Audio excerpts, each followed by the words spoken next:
سفر المظفر کا یہ مہینہ اسلامی سال کا دوسرا مہینہ ہے۔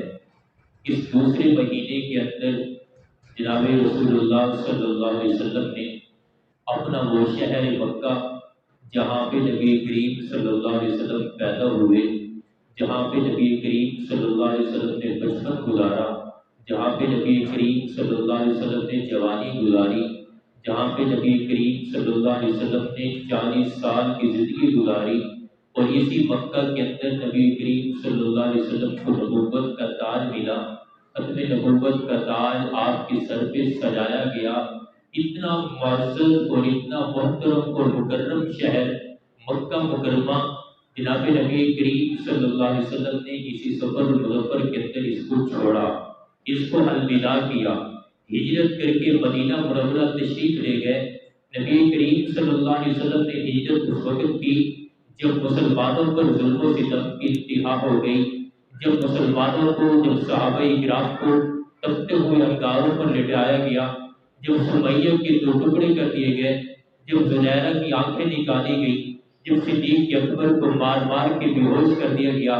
جب حضرت بلال حبشی کو انگاروں پہ لٹا کے چربی کو پگھال دیا گیا، جب حضرت بلال حبشی رضی اللہ تعالیٰ عنہ کو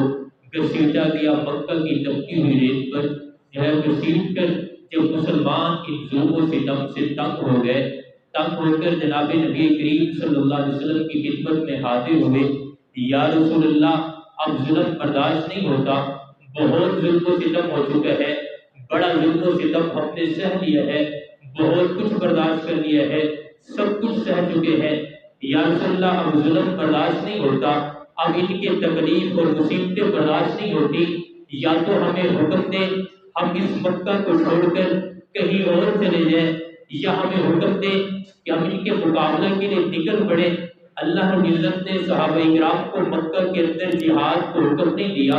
اپنے ہاتھ کو روکنے کو حکم دیا کہ صحابہ کرام مارے بھی کھاتے رہے، تپتی ہوئی ریتوں پر گھسیٹا بھی جاتا رہا، سب کچھ کرتے رہے، ساری مصیبتیں برداشت کی، لیکن فرمایا کہ تمہیں ہاتھ اٹھانے کی اجازت نہیں ہے۔ نبی کریم صلی اللہ علیہ وسلم کو حکم ہوا کہ پھر آپ مدینہ منورہ کی طرف ہجرت کریں۔ سارے صحابہ نے مدینہ منورہ کی طرف ہجرت کی۔ حضرت ابوبکر صدیق رضی اللہ تعالیٰ عنہ نبی کریم صلی اللہ علیہ وسلم کے پاس آئے، آ کر عرض کی یا رسول اللہ سارے صحابہ ہجرت کر رہے ہیں، سارے آپ کے ساتھی مکہ کو چھوڑ کر مدینہ کی طرف جا رہے ہیں، یا رسول اللہ مجھے بھی اجازت ہو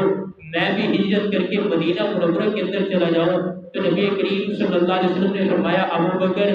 اگر تمہیں ابھی اجازت نہیں ہے، تم نے میرے ساتھ ہجرت کرنی ہے، میرے ساتھ جانا ہے، تم میرے ساتھی ہو، انت صاحبی فی الغار وانت صاحبی فی المزار وانت صاحبی فی الجنہ۔ ابوبکر تم غار کے اندر بھی میرے ساتھی ہوگے اور مزار کے اندر بھی میرے ساتھی ہوگے، وانت صاحبی فی الجنہ جنت کے اندر بھی میرے ساتھی ہوگے۔ ابوبکر تم نے ہمیشہ میرے ساتھ رہنا ہے، یہ دوستی، یہ یارانہ، یہ تعلق، یہ ہمیشہ ہی رہنا ہے۔